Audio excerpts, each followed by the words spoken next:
Factoring variants of messy trinomials. Wow, so this guy looks really complicated to start with, but if we look closely, it looks like we've got some common factors.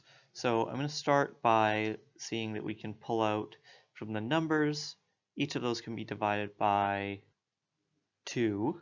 So I can pull out a 2. I can also pull out an x and a y squared. So it's lots to pull out as a greatest common factor. And this is going to probably make the trinomial that's left over look a lot better. It's going to leave behind 12y squared in the first term. 34 divided by 2 is 17y, and the last term would be plus 6, and that's it. So now we've just got a messy trinomial to deal with, just like before. 12 times 6 is 72. So I have plus 72, and they have to add to 17. Now I'm not super familiar with numbers that multiply to 72, but my 9 times table is telling me that it's 9 times 8, I think.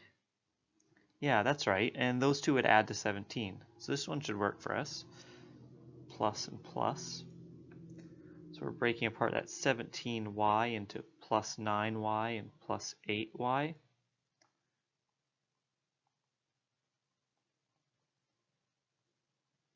And everything else is the same around it. So that's all we do in that step.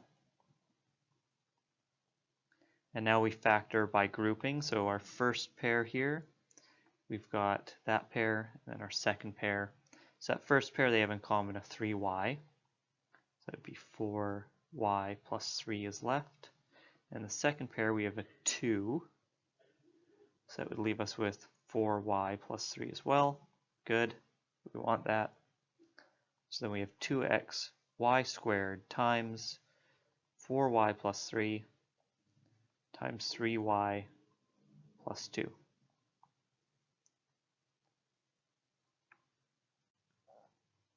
So we've seen this variant before where we have these extra variables that sort of mirror our other variables. So we have b and b squared on those last terms, the middle term and the last term, and it just doesn't affect our process. We just have to make sure to keep them around.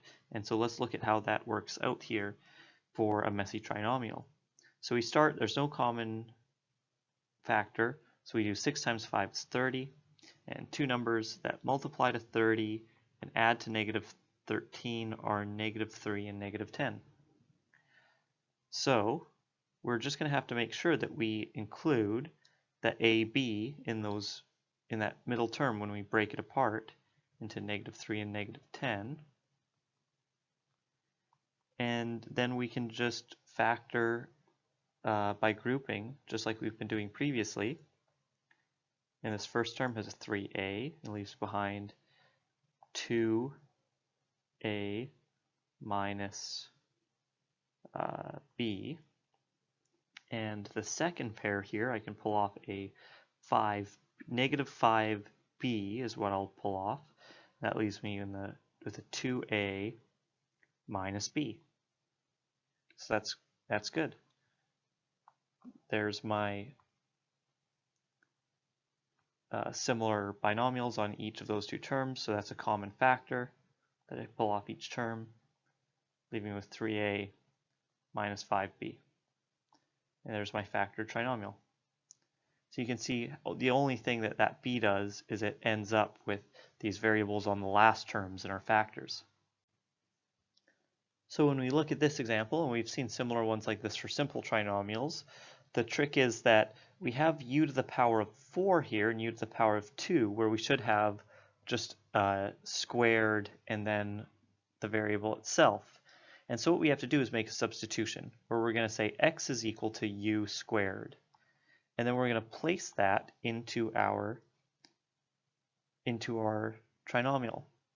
So if x is u squared, then x squared is equal to u to the 4. So substituting that in, u to the 4 is x squared, and u squared is just x, so I have plus 5x minus 2. And now that I've made a substitution, this just looks like a regular messy trinomial. So I start the process, that's negative 24. So negative 24 adds to 5. I think 8 and 3 will work. If I do positive 8 and negative 3, they'll add to 5. So that's 12x squared plus 8x minus 3x minus 2. And now I do my factor by grouping. That's going to be 4x for the first pair is going to leave me with 3x plus 2. And in the second pair, I have to factor out a negative 1. So it's going to change the sign in each term of the second pair. But now I have completed my factor by grouping. And there I go. However, we did not start with x in the equation. We started with u. So we have to put that u back into the equation now. So this is going to be 3u squared plus 2 and 4u squared minus 1. That's my final answer. Don't forget, if you make a substitution, make sure to put the original variables back in. And this brings us to the final example. We have sort of a couple things going on. First of all, we have a binomial where the regular variables should be. So I'm going to make a substitution where x minus 5 is equal to a. So I've got 20 plus 17a minus 10a squared. And now I can see the second issue is that my trinomial is all out of order. So I've got to rearrange this so that I have my variable squared term first in the trinomial. So I follow the pattern ax squared plus bx plus c. I don't like having this negative sign in front of the first term. And there's no common factor that I can pull out from all three terms, but I can pull out a negative 1, and then I'm left with 10a squared, positive 10a squared, minus 17a, minus 20. And so I'm factoring or dividing off negative 1 from each of those three terms to do that. And now I can factor with a positive a, and I just find that easier. I find I just make fewer mistakes doing that. So now we begin. 10 times negative 20 is negative 200. So there's going to be a lot of possibilities, but we just need two numbers that multiply to negative 200, add 17, grab your calculator and try some combos out. And after trying a few combos, I find that 8 and 25 multiply to 200. And if I make this positive 8 and negative 25, they multiply to negative 200 and add to negative 17. So that's perfect. And so that would be negative 1 times 10a squared, and then I'm going to break this negative 17 apart into positive 8a and minus 25a minus 20, and then factor by grouping. First pair has a 2a, so that's going to leave me with 5a plus 4, and the second pair has a negative 5, leaving me with 5a plus 4. Good. That's what I want to see. So this is negative 1 times 5a plus 4 times 2a minus 5.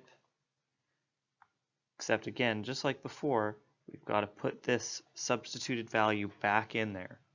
So it's actually minus 1 times 5 times x minus 5 goes back in place of a. And all of that's in a bracket. Same with the second one. And now I've got some simplifying to do. So I have negative, I'm going to multiply the 5 into that bracket. So I have 5x minus 25 plus 4 Doing the same thing in the other bracket, multiply the 2 in, I get 2x minus 10 minus 5. All that leaves me with the negative out front, because I factored that out way at the very beginning up there.